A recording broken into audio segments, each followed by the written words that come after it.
a été reporté au 1er septembre. On a 2 mois encore, n'est-ce pas, pour essayer de le faire, pour chacun essaie de se mettre à jour. Nous avons profité également pour vous édifier par rapport à ça. Donc, je rappelle tout simplement que je suis le promoteur d'un cabinet de conseil, n'est-ce pas, en gestion, qui englobe la gestion fiscale, la gestion comptable, l'audit, n'est-ce pas, la création d'entreprise, les formations et le recyclage de personnes des entreprises, n'est-ce pas, et bien d'autres. Donc aujourd'hui, on va donc évoluer simplement avec notre thème. Donc ce qu'il faut savoir derrière d'entrée de jeu, c'est qu'un individu peut avoir plusieurs types de revenus. Quand je parle de plusieurs types de revenus, le Code général des impôts prévoit, n'est-ce pas, à son article 24, notamment alinéa 1, les 6 catégories de revenus qu'un individu peut, n'est-ce pas, avoir au titre d'un exercice fiscal. Donc c'est l'exercice fiscal du 1er janvier au 31 décembre, il est arrimé à l'exercice budgétaire.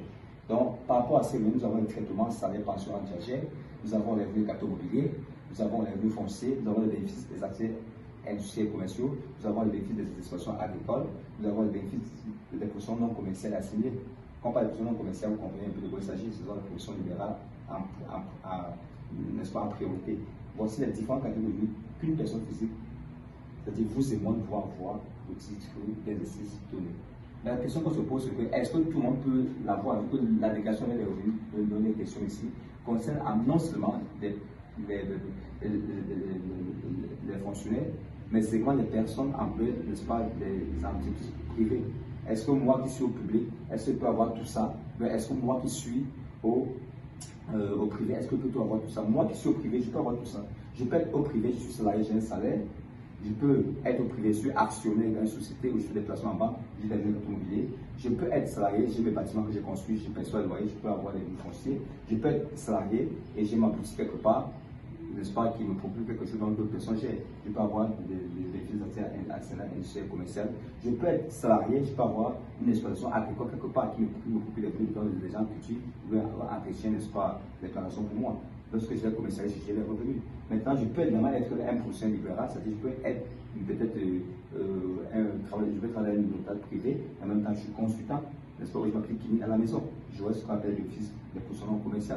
Donc moi, je peux avoir. Mais la question qui se pose, c'est que est-ce que les fonctionnaires également peuvent aussi avoir tous ces revenus? J'ai dit non. Ils peuvent avoir certains parce que le statut de fonctionnaire est différent du statut d'employé privé. Parce que sur les fonctionnaires, il y a ce qu'on appelle les incompatibilités. Et l'article 8, n'est-ce pas, de l'acte du forme de la loi commerciale générale est très clair par rapport à ça. S'il fallait que, n'est-ce pas, j'essaie de lire ce texte-là, qu'on puisse l'étudier ensemble, vous voyez bien là, on dit nul, on dit là simplement, vous voyez à l'écran, on dit nul ne peut exercer une activité commerciale lorsqu'il est soumis à un statut particulier établissant une incompatibilité. Il n'y a pas d'incompatibilité sans test, il appartient à celui qui invoque l'incompatibilité d'aller rapporter la preuve. Mais si nous approchons plus bas pour aller à l'article 8, l'article 9 part longtemps pour moi, vous verrez bien qu'on dit que l'exercice d'une activité commerciale est incompatible avec les fonctions ou professions suivantes. Les fonctionnaires et personnels des collectivités publiques et des employés à participation privée. Donc les fonctionnaires ne peuvent pas déclarer leurs revenus en faisant valoir aussi